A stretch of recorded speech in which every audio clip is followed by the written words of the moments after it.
I tend to treat my life with an open hand. Like I don't hold things too tightly. I started my studio.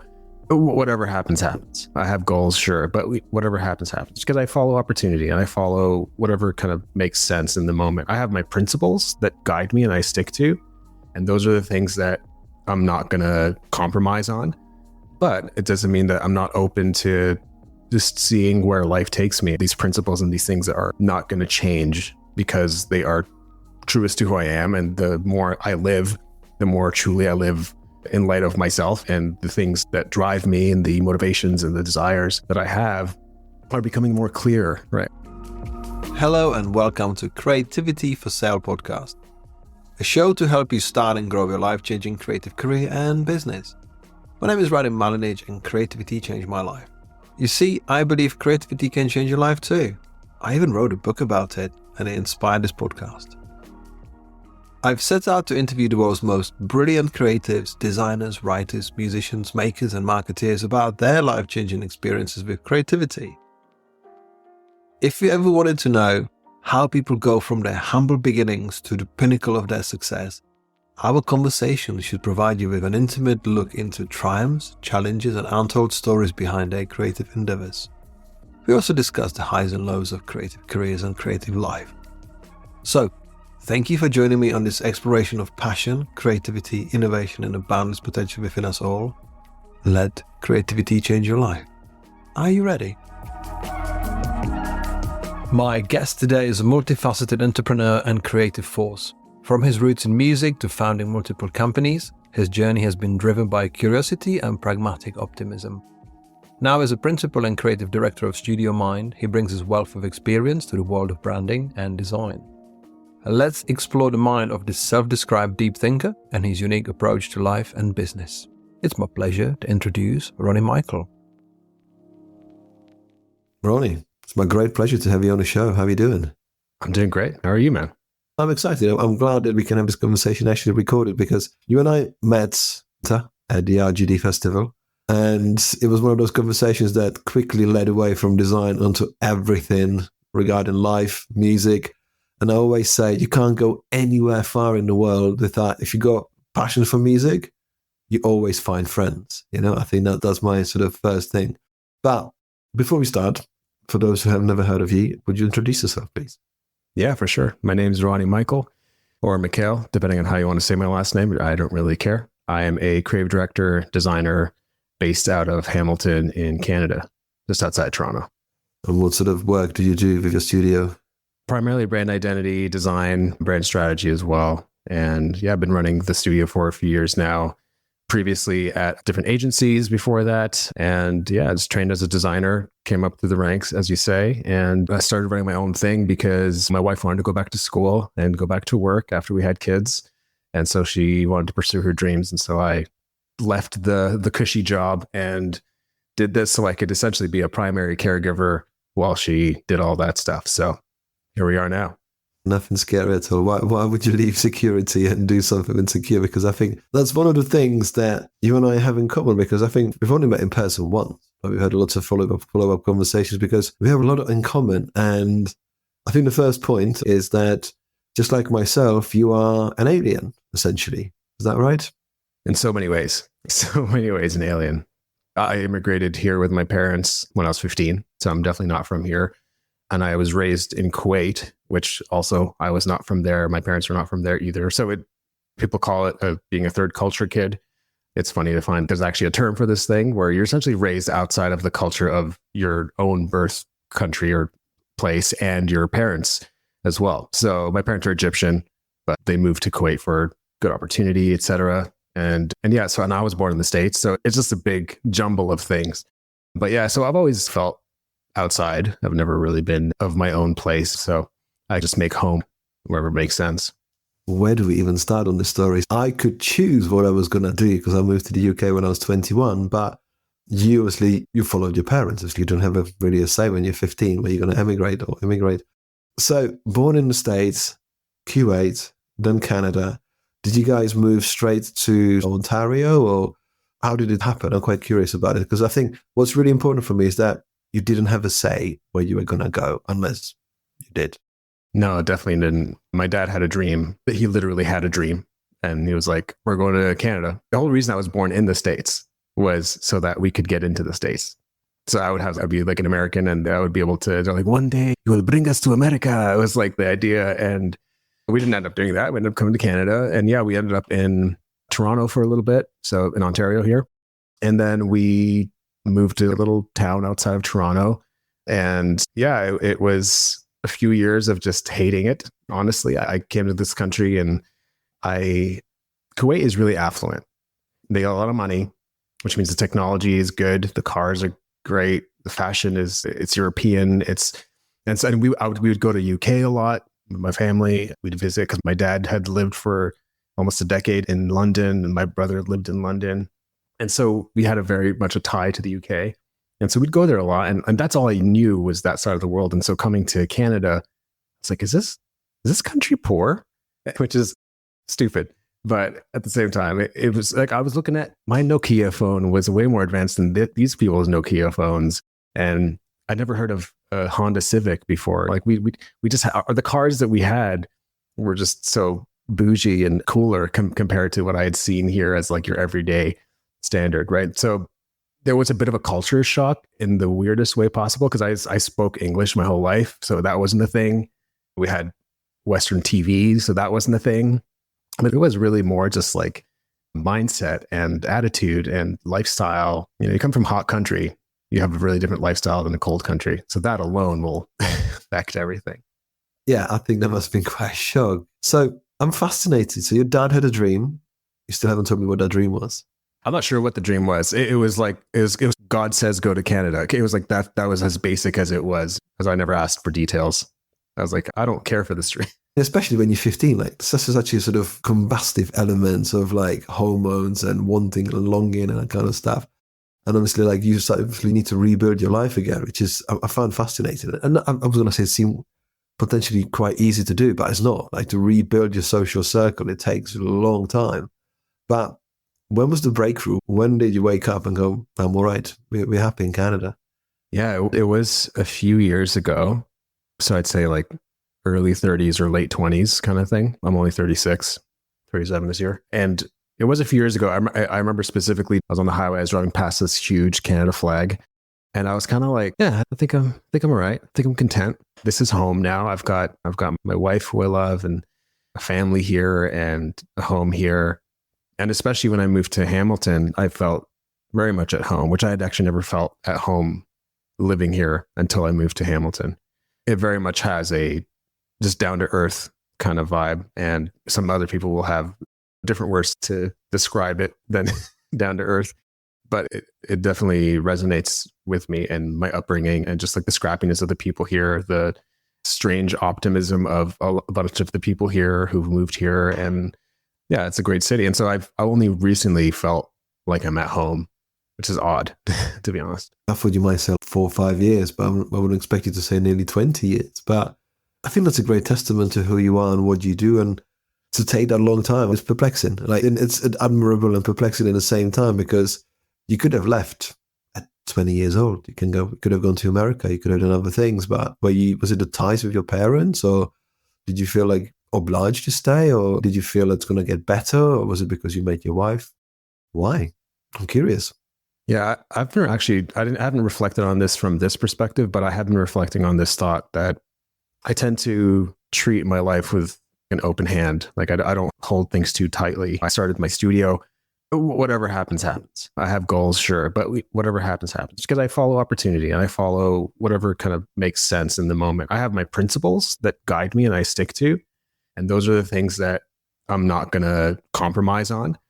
But it doesn't mean that I'm not open to just seeing where life takes me. And I think that's been a constant through line in my life. We've talked about the book I'm writing in the background. That's really what it is, that I have come from a bunch of different places. I don't really know where I'm going, but the things that guide me are these principles and these things that are not going to change because they are truest to who I am. And the more I live, the more truly I live in light of myself, and the things that drive me and the motivations and the desires that I have are becoming more clear, right, as I go along. And I'm able to allow that to steer me in the right direction. So I just hold things with an open hand as opposed to clenching it and white knuckling my way through life just to make sure that, oh, my dream comes true and my vision for this thing is, you know what? Those are great. But on my deathbed, am I going to be like, I didn't do that one massive thing? I'm not, because I'm going to look at my life and say, okay, as a baseline, I took care of my family. I love them to bits, right? I did all these things that, like, I did good work and I met great people. I saw the world. Like I'm only 36. I've lived a full life.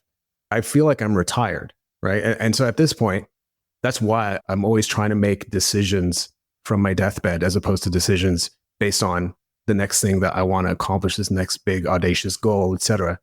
So when I think about my big goals, I'm like, well, in light of me at my deathbed, is that going to sacrifice these principles, sacrifice these like massive things that are actually important to me just to get to that like next level, just to make that big dream happen? I don't know if that makes sense, but that's how I think about it. You have something that many people search for, and that's knowing you're enough. Your baseline, you are happy and content with what you've got.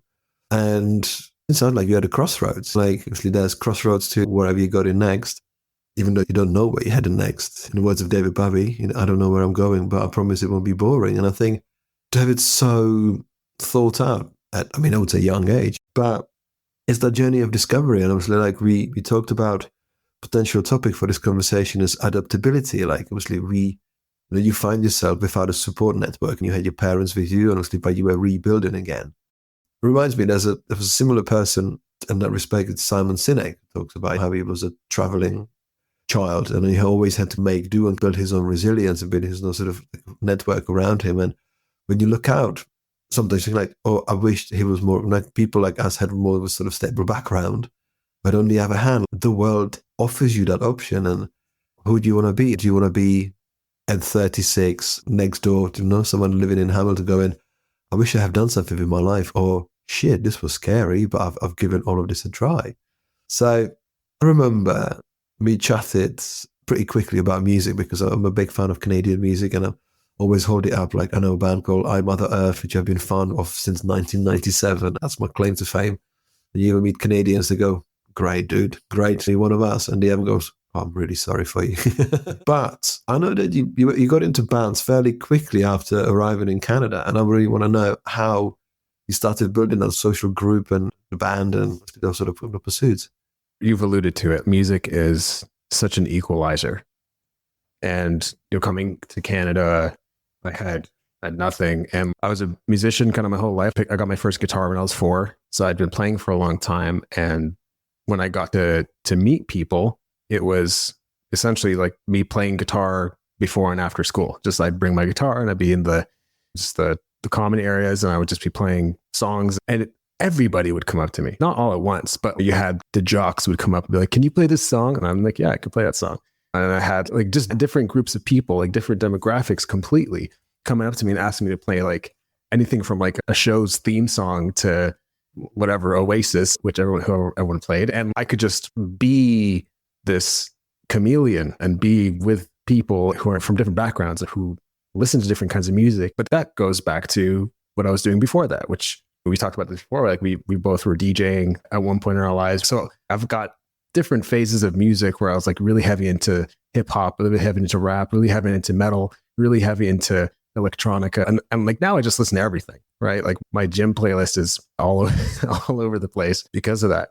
But it was very much an equalizer because I could just be whoever I wanted to be at that moment. And it's not like I was a different person, but those people perceived me as different. And so from there, a group of people who had a band brought me in and started jamming. And then that evolved a whole bunch more. And eventually we ended up recording a couple of records, hitting the road for a while. And we played a lot of shows. We practiced a lot. And my whole life was just music. And then I came back from tour one day and I was just like, I think I'm ready for a change. And I stopped pursuing music full time, which is both a good and a sad thing, I'd say.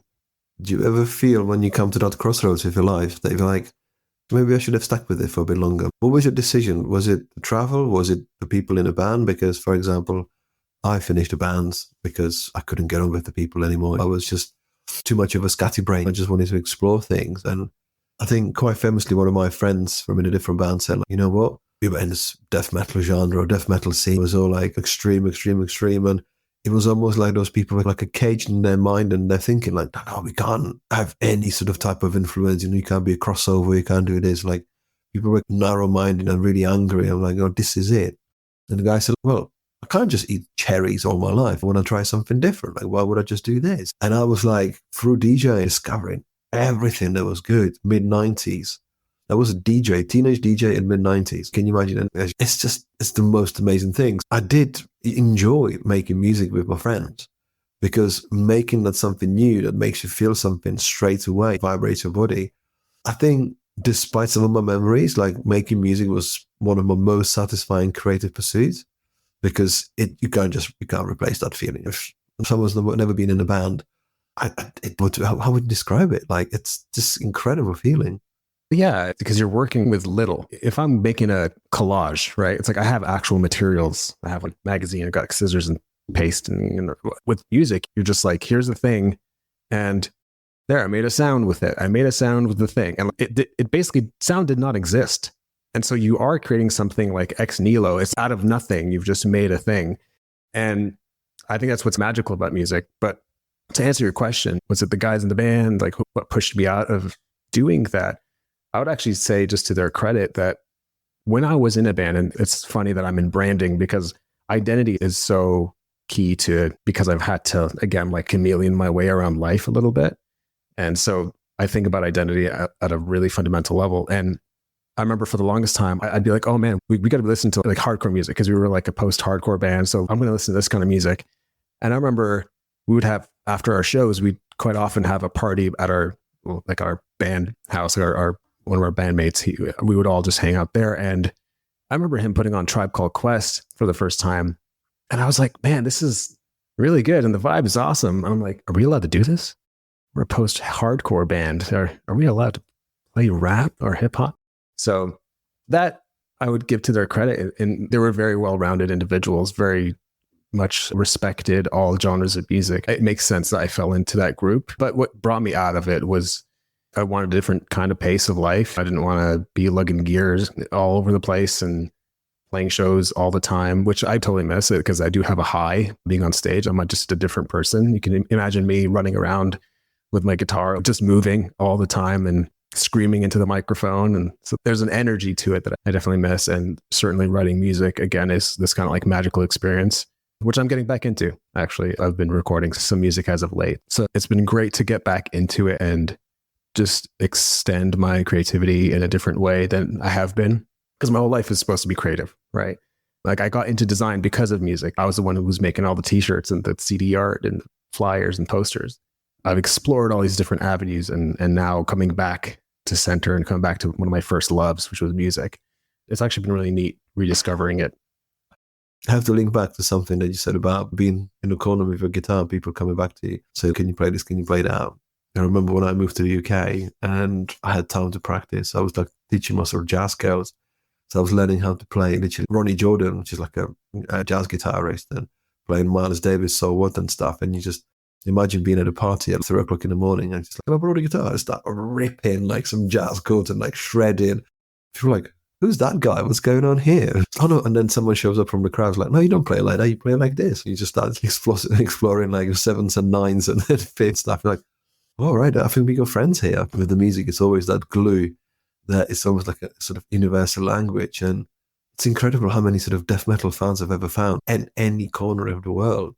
Like you said, your link into design was the visual art, branding and that kind of stuff. Because how long did it sort of appear to you, sort of how I became apparent that actually in that way, we've been working in branding, in my case, since I was 15, unknowingly. It's only like in the last X many years that I put actually a name to it. Well, I'm a branding designer. It was more about I'm doing the thing.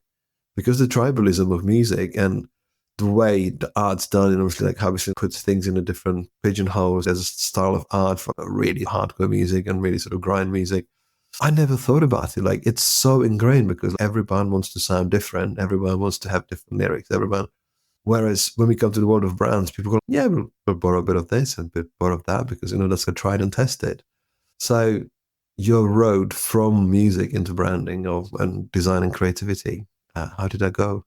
On a technical level, I've always been in it in some way. I don't tell Adobe, but I had some ripped versions back in the day. Photoshop and Illustrator 2 were my first CDs that I installed. And I got that because my mom was in publishing. She actually worked in publishing. And like I used to visit her office and her boss would give me these huge pieces of paper. And he'd say, come back next week with this full. Okay. So I would take it home and I love writing. And so I would write basically detective stories as if they were news stories. And I basically would design a whole newspaper, like masthead images. Like I would draw all the images. And I was essentially like hand rendering a newspaper. Like I have words for that now. But like back then I was just like, oh, it's got a name up here, like the Daily, whatever. And so I would come back with this like fully rendered newspaper. And that's how I was just in it in some way or another since I was really young. And then, so getting into Photoshop and Illustrator and just messing around and pressing every button and drop shadows on black text, which like, is just, what are you doing with your life at that point? And you're just making all the mistakes, all the design mistakes at that point, which is cool nowadays because we just like to bastardize everything. But that's on a technical level. And I think what was really cool, it was like our first show as a band, the venue we were playing, it was a small venue, it was our first show. The venue we were playing fit 400 kids, 600 came out. And I was like, we didn't have a name to us. Like we had a name, but nobody knew who we were. All we had were flyers. And we just posted these flyers everywhere. And it had a question on it. I don't remember what the question was, but it was just this question. And it was like intriguing enough for people to come out and check out the show. And it was just like bang on from day one. And it was really cool to see that because it was just like, one of the guys at Pixar said it really well. His name is Andrew Stanton.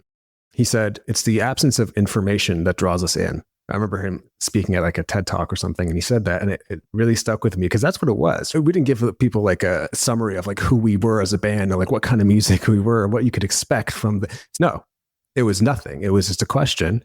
Here's the date. Here's the time. Here's the venue. Show up and figure it out. Right. And so that the power of communication was really cool to see. That's what was I like 15 or 16 at that point. And it was really moving to see a lot of people come out. And I'm sure friends told friends and stuff. It wasn't all because of the flyer, but to see the power of that was really neat.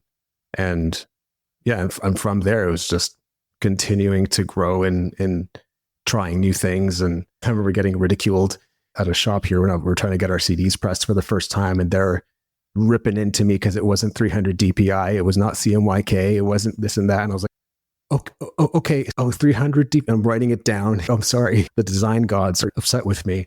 And I learned very much the hard way to do that stuff. And like that was all before I went to design school and learned all the things. And so I definitely got a good education just by doing, just by figuring it out. And the idea that then like we can create something visual and people relate to it, people resonate with it. That's, I think, where the whole idea of brand really started for me. We went to a show of this band called Taking Back Sunday, a big emo band back early 2000s. And it was a huge show at a really big venue here. And it was right after a show that we had played in some other small venue somewhere else. And I saw tons of people wearing the t-shirt I designed for our band. And it was just like this typographic t-shirt that was quite terrible typographically, but it was still cool. It was neat. And they were wearing my t-shirt. Like hundreds of kids wearing my t-shirt. And so that was really cool to see and to understand the power of, like you said, tribalism, right? Like people coming around something that they can relate to, that they're interested in, or that resonates with them in some way. That was really profound. I think everyone's got their 300 DPI story. Like the first time we find out, I think everyone's got that one. RGB. Sorry, what do you mean RGB? And then crop marks. I'm not putting crop marks on my stuff. Like it's perfect to the edge. You're just so married to your idea and to say, what do you mean? You're going to chop off those 3 millimeters? And I'm like, whatever goes. But you're so pernickety about the detail. It's hilarious. But as you said, it like learning, not even on the job, like learning on the task, on having fun. Some designers go, oh, don't tell me you'll learn by play. I'm like, too fucking right. Mainly by play. Like this is where things don't matter because it's just like you can explore without actually worrying about what you might be doing wrong. Because when you focus in on falling back, what are you doing? even then, I've lived by this kind of mantra I've had for a long time now, which is if I've never done something, it means that I don't know that I can't do it, which is a really convoluted way of saying just try something because you don't know if you're going to fail or succeed at it. And really, there is no fail or succeed. You're just doing it. My first internship out of college, I was at this hot little design studio and my boss was like, we have an animation we got to do for this furniture company. They make these designer chairs. Can you do an animation for it that's like this happens, et cetera, et cetera? I was like, yeah, I'll do that. So I didn't say I can do that. I wasn't going to lie to the guy, but I said I will. And so I remember I got tasked with that like at the end of the day. And then the next day, I'm showering in the first thing in the morning. And I remember just like, okay, in After Effects, I'm going to put a keyframe here. And then I'll make this thing rotate that way. And then, so I'm like figuring it out like in my head. I'm not an animator, right? I'm figuring it out. And so I thought through it, went in, did it somehow. And this is before everything had a YouTube tutorial and somehow made the video happen. I still have it in a hard drive somewhere. And that for me it's again like a testament to this idea of if you don't try, you never know. If you don't ask, you never know. If you don't just like, take it, you never know, right? If I might be a really great hockey player, but I would never know unless I actually pursue and do. I think there should be literally a poll of how many designers said how many times, oh yeah, I'll do that, without having absolutely no idea what the fuck they're doing. Because I think when you look back, almost like pre-YouTube, can you do it? Oh, yes, of course I can. No one bothered with business strategy or branding strategy or like business development or positioning. Like, I'm a designer, there's work, I'm going to do it. What is it? No idea. Can you do it? Definitely not. Will you do it? Definitely yes. Like the number of jobs that we've all done, it's actually hilarious because there was a guy who was once a president of the DNAD and he said they got paid like some ridiculous money before the dot-com boom. What was that company that was trying to create the online store or something in Flash? They literally said, like, oh, we need you to do this and it needs to be done in Flash. And he's like, okay, cool. And what he did, he went literally out of the meeting into the shop, bought a copy of Flash, and they started working it out. That was the true nature of design. Now we find it easy because when you think about it, there's so much work that you can do that it's actually easier to be, no, it's not easier. I have to be careful about the word easier. But there's a potential to actually double down on your uniqueness that makes you someone to go to because most of the work is no longer average. Like everything is improving. Like the baseline of the tools, the features, what used to take you a week to work out is now a click of a button. And I keep repeating this on this podcast, especially since I spoke to guys from Adobe and guys like Tony Harmer who like specialize in software development and teaching and coaching. I think it's easier to actually, again, go almost to the mindset of being a band because as a band, you want to be your band. Whereas the mid-flow of our design careers, we're like, I'll do anything. And now you're like, you know what? Actually, I can do my honest sort of projection of my soul and what I can actually offer to the client and how we can improve things. Because you no longer have to go and work stuff out. Of course, everyone watches YouTube every now and then to work out how to press what and what. But I think everything's been simplified so much. With your creative work, congrats on having lots of kids wearing the t-shirts and that stuff and figuring out a 300 DPI, which is always most embarrassing, isn't it? It's then fun when you like when the tables turn and someone says you like, can you send me the logo in a vector format? And they send you a JPEG in an AI file. Yes, you champion. Can we do it properly? You mentioned you went to design school. Is it after you stopped touring? What did you do afterwards? Before a tour, I went to college for photography and then I sold my darkroom so I could go on tour. So my first round at college was pretty short-lived.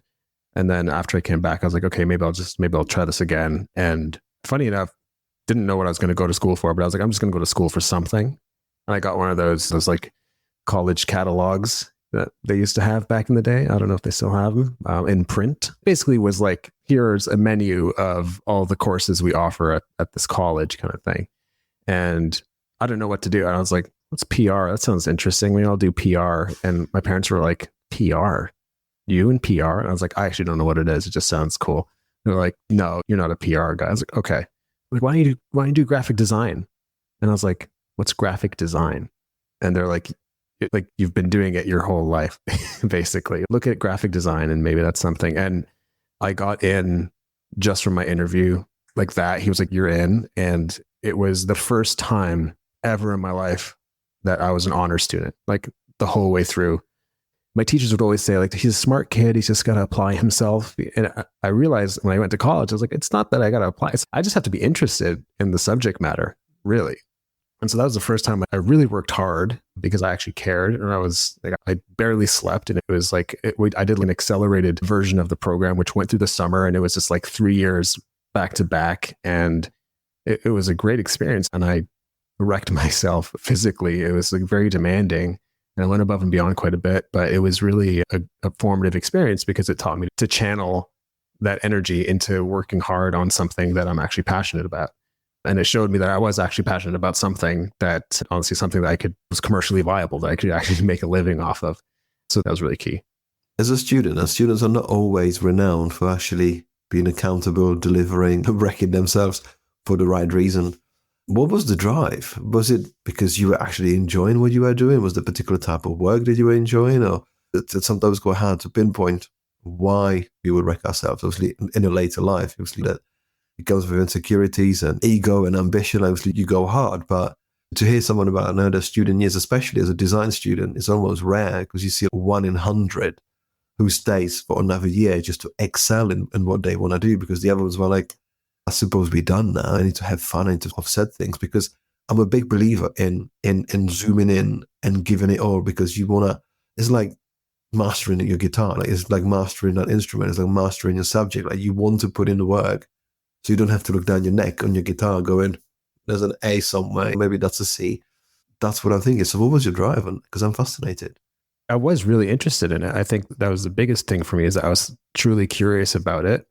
I also don't discount the fact that my parents are scrappy themselves, and they come from people who work hard and who just, you don't complain. They're optimistic and they put their heads down and get to the work. And so I do have that about me, but I also like to challenge myself. I've realized more nowadays than I ever have that I'm actually quite competitive, both with other people and with myself. Like I compete against myself, and it's funny, like realizing even certain things, like when I was younger and nowadays, I have these like kind of OCD tendencies, like actual OCD tendencies. And I haven't been diagnosed yet, but therapy is very clarifying for me. But as a kid, I remember tons of kids do this, where they don't step on the cracks on the pavement as we were walking. I remember as a kid being like, why am I not stepping on the crack? I remember being like, almost, I can't step on the cracks. I just can't do it. And I remember as a kid being like, no, I'm not going to let that make me walk all weird because I can't step. No, I'm just going to. So I intentionally started stepping on the cracks. And I know that's like a weird kind of analogy or illustration, but that was like the thing that I've carried with me my whole life, is like this kind of idea of stepping on the cracks and just being uncomfortable and getting out of my comfort zone and just like challenging myself to do something that might be different than what is automatic and something that just doesn't feel quite right. And I'm trying to identify, why doesn't it feel quite right? And is there a different narrative here? Is there something that this is blocking me from? And so again, like stepping on the cracks is like a small thing, but it definitely has ripple effects, that kind of mentality. And I think a lot of it comes down to me just challenging myself to get out of my comfort zone, challenging myself to do something that I don't feel 100% confident in, and committing to it, going at it. Would you say your story would have been somewhat similar if you stayed in Kuwait and never moved to Canada? Because sometimes it makes me think that we have to grow up a little bit differently when you change your surroundings, you're rebuilding your social circle, you're rebuilding your environment. And it's quite well documented that when you go to immigrant mindset, sometimes we just work twice as hard because a little bit less distracted because you have fewer things to do, occasionally. But it's that drive. I think it's I should sometimes have a list of people who've done really well as immigrants, but ready, because I talk about it and I'm like, those people, no. So the immigrant mindset is, it drives us forward. Honestly, there's something like, is that sort of sense of insecurity. Obviously, you don't have the fallback. You don't have 3 generations of grandparents behind you going, if it all falls apart, we've got your back. We are pretty much riding bareback and trying to make things happen. Would you say, mostly you said your parents' drive and scrappiness sort of was something that inspired you? You also mentioned that your mum was in publishing, so it's almost like it was always going to happen, wasn't it? Yeah, in a way or not. Even my dad was not in the creative arts, but he was a calligrapher, like an Arabic calligrapher. He did that just for fun or to help people out. And but he worked at the Japanese embassy. And so he would bring home a lot of stationery. And I was very inspired by Japanese stationery. And it all carries through to today. Like I show you on the camera, all the pens that I like to use from time to time. And that's all inspired by that. And so, yeah, they've inspired me in different ways. And again, mindset and these practical ways. But actually, now that you say that, I think a lot of also the drive in college was once I found something that I was actually good at, I did want to prove that I was like worthy, like I was good at something and that I wasn't just like a waste of space. Because I did grow up with that being put on me. You know, I would amount to nothing. I was very much talked down at quite a bit. And so to find something that I was actually good and better at than someone else, and a non-designer or a designer, like I felt like the need to prove myself, I think. And I think there's always a bit of vanity in everything that we do. And I'd say that's the vanity piece that kicked in probably when I was in college. I think there's something magical. It's just like when we talked about sort of like writing music and having that feel of creating something. And then when you become designer, or when you become creative, visual, whatever you create as a creative, when you create your first piece of work or the first set of work, even though it's not going to be the pinnacle of your career, you're never going to go like, the very first piece of work, it was the best. Like, obviously, we've got our playground. But the confidence that comes over us and just this feeling like, hey, look, I'm making something out of nothing. It can go almost from like that naivety and insecurity into like almost like arrogance. We can come across, hey, I've just done this. And someone with experience can look at it like, you're only a kid with a ripped Photoshop on your laptop, like just hold it back. But we need that feeling and that drive and that fuel, because if that wasn't for it, if you didn't have a pride in what we created, I don't think there'll be many creatives in the world. I think there's something magical because you're on your own, or like you're part of a small team, and you all of a sudden you have to actually grow up even more and actually start solving problems, which you're not at first aware of, especially at first, because you're like, I want to do the thing every day, all day, every day, from morning to evening. And then people say, can you give us an invoice? What's that? Can you do that? But what's that? It needs to be 300 DPI. What's that? So what type of work did you do at the beginning, especially after school? So you bombed through it, you did really well. Where did you find yourself on the other end of education? Yeah, I did my internship, and then funny enough, like I had that firm and another firm kind of offer me a position, and I said no. And I ended up working in-house somewhere instead, which I remember a few years after that, I was like, man, was that just like career suicide? What did I just do? Why would I turn those gigs down? Because at the time, those were some pretty hot shops. But in that time, in-house, I did everything. I was the entire media department because they didn't have one. And they actually, when I ended up leaving 3 or 4 years later, they ended up hiring 4 people to take my role. But to their credit, like they didn't know, that was the first foray into a creative department. So in that role, though, I was doing graphic design, I was doing web design, I was doing stage design, I was doing animation, I was doing video, I was doing like everything, audio.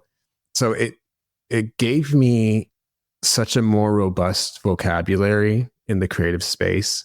And I look at it now and I'm like, there's a reason why my role as a creative director made sense. It's because I can speak all these different languages. Like I can speak to a developer and be like, I can call BS when they tell me, no, that's impossible. Or I can talk to an animator and understand what it might take to produce one kind of animation versus another, and understand the complexity behind it. And all these different modes of creativity and work that we create, I was able to understand very intimately and not just like speak to it from a outside perspective. And so that actually really gave me a lot of footing. And from there, I ended up, I don't call it getting poached, but getting poached by this guy who is now one of my really closest friends, who had a little boutique studio. And we did some work together for about a year. And that work essentially won a client who would pay my salary to get on for the next few years after that. Again, and that was like lots of late nights, lots of listening to Nero and Skrillex and drinking wine into the night just to get work done. And we were young and had all the energy in the world. And that's where I really cut my teeth on the creative life and just doing anything and everything, all kinds of work, lots of production, lots of like video stuff, lots of design. Like design was like the easiest part of the whole thing because we were doing these kind of really more involved kinds of things. And it definitely gave me a good training ground. I love the fact that you, as you said, you speak lots of languages. So you speak lots of creative languages because there's nothing worse than being clued up. Well, nothing worse for people on the other side when you say, I need you to do this. I need this to be that. I need to rotate. I need to be encoded in this way. And they go like, it doesn't work that way. No, it's here. This is how you do it. This is how that. They're like, why? What? And I think there's something quite magical when you, especially, I mean, now it feels a bit harder, but we're talking about this sort of amazing sort of twilight period where you could be doing all of those things and no one would think any other way. Doing stage design, animating, designing flyers or posters or whatever, like websites. That's what we did. That sort of idea of niching, and I'm going back to the previous point, that didn't exist. Like, you might have a client, okay, we just only work with museums or theaters. There were some studios that did that, but everyone was multifaceted workhorse. I think that was the amazing fact. Like, you could do all of these weird things, and that was just accepted as normal. Whereas I think we've got these things more ring fenced, and I just sometimes wonder, and don't want to sound like a old timer now, but was it a bit more exciting? Did we have a bit more fun? And did that unknown actually push us a bit further? Because now we got 20-year-old kids being brand strategists and they post their reels on Instagram and this is the logo, this is what I did. You know what? This is all cool. I wish we were sort of that clued up and be all showing everyone what we do, but we did the hardcore work. You were building yourself as this sort of Swiss knife with all sorts of different ways of solving problems. Whereas now we've got, what you going to do if your brand strategies are 20 years old?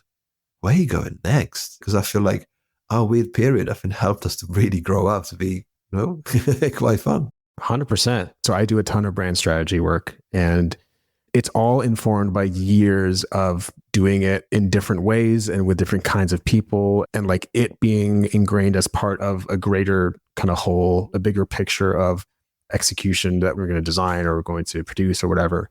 And I have a process, like I have a very specific process that I take into a brand strategy exercise. And it's all because of the work that was done over the past 11 to 15 years, right? Like somewhere in there, the process has been honed and honed and honed. And it's not because I went to school for strategy, or it's not because there wasn't like a YouTube guru who was, here's how you do brand strategy. It's great to have these resources. And it's funny, like I'll pay and I'll buy some of these resources and just see what everybody else is doing. And I'm like, oh, okay. Like this isn't more than what I thought. It's actually either on par or a bit more diluted, but it's nothing that's like groundbreaking because, and again, it's not to say that I know everything, but it's to say that I went through the ringer and we've explored a whole bunch of different avenues and ways of doing this kind of work and seen what works and seen what doesn't work and seen how things should evolve and what things should stay evergreen. And that's helped to kind of build that foundation for me. And so, yeah, when I think about niching down, I niche down in that I do brand strategy, brand identity, and design. And then I crave direct everything else, right? I have photographers, bring them in. I got video people, bring them in. I got animators, bring them in. That's as niche as I want to be. And I don't think there's a way to go about it. I think some people will say, here's how you do it, and here's how you get more leads is if you niche down. Some people say, here's how you'll do it, get more leads is if you be a generalist. And I think that you do what you got to do, throw some spaghetti at the wall, see what sticks, get on with your life. Because something that works for that person doesn't necessarily mean it's going to work for you. It's because we tend to come from different places. We tend to take different roads, and we tend to live our lives a certain way that will dictate how we actually continue to move into the next chapter. So we can't just assume what works for them is going to work for us. I think just like with the music, and I'm going to be keeping drawing these parallels, because with music, you got expression of your soul. You can't make yourself be in a band you don't really want to be in unless you are a higher bass player for Slipknot that earns you $1 million a month. To be in a band with people you don't like, doing things you don't want to do, it's a bit like you find yourself being a creative for people you don't want to work with on the things. So I was thinking about my early niching. I had a niche. I didn't even know about it. And my niche was actually working with the music industry. So I was working obviously with flyers and posters and record labels. That was my way in. Like I didn't even know I was niching. That's where I just built my foundation. And then it's grown from there. And you get seen and contacted by other people outside of, obviously you create your name within the space. Whereas it almost seems like, how do you even start at this. What is it that you really want? What is it that you want to do? And actually what makes you happy? Because I wonder how many brand strategists and logo designers are be rather happy doing something completely different, but it's easy to jump on a bandwagon and try to be accepted that way. Yeah. And I do wonder about that same thing. Is this working? I kind of want to like talk to these people who are like extreme nichers and ask, is it working from a fulfillment perspective? If I think about, again, I'm trying to make decisions from my deathbed, right? So if I think about whatever age I am at, hopefully it's natural death. But when I think about that time, am I looking back thinking, man, I'm really glad I niched down, and that actually, because it could, I'm not saying it can't, but like that really afforded me these great experiences? Or did it just stifle my creativity? Or will that actually be something that I don't look too fondly at, because I really did want to try all these different things, but I never did. I struggle with it myself, but I think some people are wired to niche, and that's okay. And some people are told to niche, and they'll try it and see how that goes and see if it's for them. I had Chris Dove on the show, and obviously he's very much believing that if you do something remarkable, people will find you. But it's a tricky, we'll leave that subject, because to decipher niching, people need to be with a glowing halo behind their heads, thinking we know about more than anybody else. But with the creative careers, what I've learned from this podcast, that everything that we've done, we're almost like on this hero's journey. Like, we try to think, no, should I have done this? And should I have done that? Should I have changed my course and whatever? And sometimes you can find yourself like, oh, maybe I wish actually I did something completely different. Today, I'm content. I'm happy. I live in the house I wanted to live. I've got family I wanted to have. Everything is exactly how I want it. Just I think that pragmatically, when you look at your current results, you're like, every journey's bumpy. Like, you don't see the reason why we've got sorts of stories and movies, and because there's meant to be challenge. Like, we get too seduced by the idea that things should be easy and slot in and everything's going to be fine. Like, what influence will let us believe, like, I had a coffee, and then I had a croissant, and then I did this, and I just typed for 5 minutes, and then I just did this. Of course, no. Like, everybody hurts, everybody breaks. So I think what you're describing, I think what I've learned from this show is like, being content with every stepping stone it's what you can afford yourself as one of the sort of life's luxuries, because you're like, you know what, right now it feels good. Yeah. And you think about those influencers who tell you, here's a day in the life of this influencer. That's like today's version of what I think, coming from an immigrant family, what a lot of us would be like, our parents would have said, here's what you're going to do. You're going to go to school and you're going to get good grades, and then you're going to go become a doctor or a lawyer or an accountant or whatever, marry this person, and then you're going to have kids, and you're going to make us some grandkids. Like, it was the same thing. You had this clean cut narrative of what your life should look like. And people like yourself and me, like, we just don't have that kind of life. We don't have the luxury of it because we're too damn curious, right? And we're a bit more unruly. And that's okay, right? And again, it's that what gets somebody somewhere is not going to get us to the same place for that reason. And so it very much is your own journey. If I hadn't just opened again my hand, like I said in the beginning, to opportunities and to wherever life would take me, man, I wouldn't have been in some of the rooms I've been in. It blows my mind, some of the places I've been to. And I'm not gonna like name drop and tell you all the different things that I've been able to experience, but I can't believe where life's taken me as like a designer and as a creative director and just a guy who's trying to make a life out of creativity. I can't believe it. I don't think it would have happened. Well, it wouldn't have happened in the way that it happened had I been closed fist about my career and my trajectory and what I thought needed should happen. A fantastic summary of what you've done so far, of your life, of your creativity. We've pretty much only covered a stolen Illustrator 2 and a couple of design bits, but I wanted to have you on the show to talk about your story because I've enjoyed mostly hearing about it firsthand.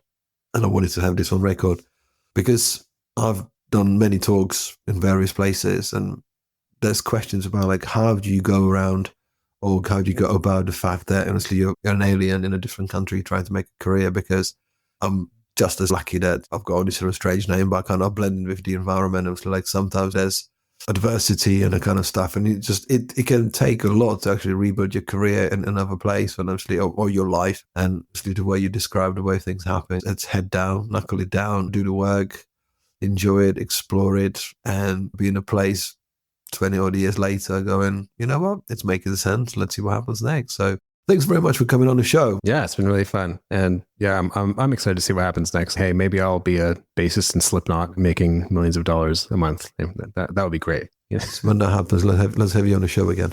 Mask on. Thanks very much. Nice one. Of course, it was great. Thank you for listening to this episode of Creativity for Sale podcast. The show was produced and presented by me, Rony Mikhael. Editing and audio production was masterfully done by Rony Mikhael from 7 Million Bikes Podcasts.